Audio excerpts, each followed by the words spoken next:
with younger children, they neither have the cognitive abilities to realize what is happening with them in case of sexual abuse, nor do they have the articulation to really express what is happening within them. So at that time, they may or may not realize, depending upon the age, they may not even realize what is happening with them and how it could impact their life, how it could leave scars on their life.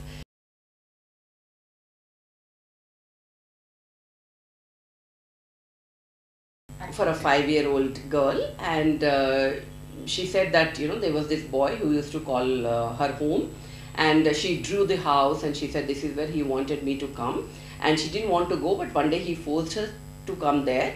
And then she said, I didn't like it, he was a bad boy, he touched me. And I said, okay, where did he touch you? And she said, no, I can't tell. I said, okay, I'll draw a girl, you show me where he touched you. So I drew it in orange, and she said, okay, I'll show you in green where he touched me. And she drew in the green color pen where the boy had touched her.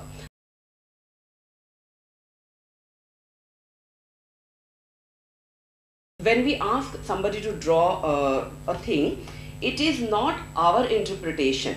It's not that I ask a child to draw something, he draws it, I take it home, and then I start understanding what is it. It is not to be done like that. There is always a context to that particular drawing, and it is not my interpretation. It is that child's interpretation of what he has tried to draw in the drawing. What is it that he would like to convey? Now, if there is a particular person he has drawn, I may interpret it in a particular way, but the child may have drawn with a totally different purpose and a totally different interpretation.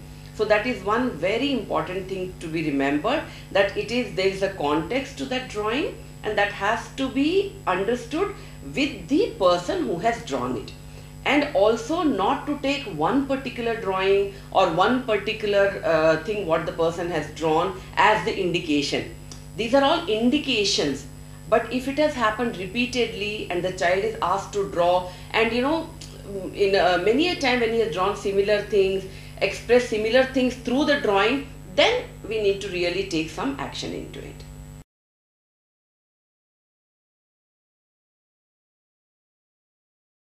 So the commonest thing that we ask the children to draw, to understand the family dynamics, to understand what is happening in the family system, is to draw a family. And when they draw the family, we can understand some of the things that have been drawn. When I asked this boy to draw, this was a 10-year-old boy, when I asked him to draw his family, he's drawn the family, and if you can see, this is his family, he says. He's written my grandpa, my grandmom, me and my mom. So the father is not there in the picture, which itself goes to show that there is a very major figure missing in the life of the child. So then I need to explore it deeper, that what is it that happening, or ask him to explain each and every person. And if you can see that the mother and the child are together, the grandparents are at a higher level. Now that could be another indication. What is happening in that particular family, what is the family dynamics, why is it that the father is missing, the father used to be touring a lot and the child thought that the father was not a part of the family at all, which is a major thing for me to understand as a therapist, and then take the session further.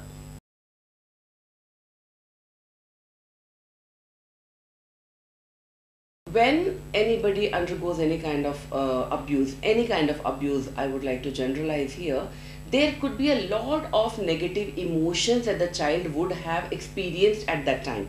It could be a wide range of emotions, starting from anger, helplessness, sadness, feeling not belonging anywhere, rejection.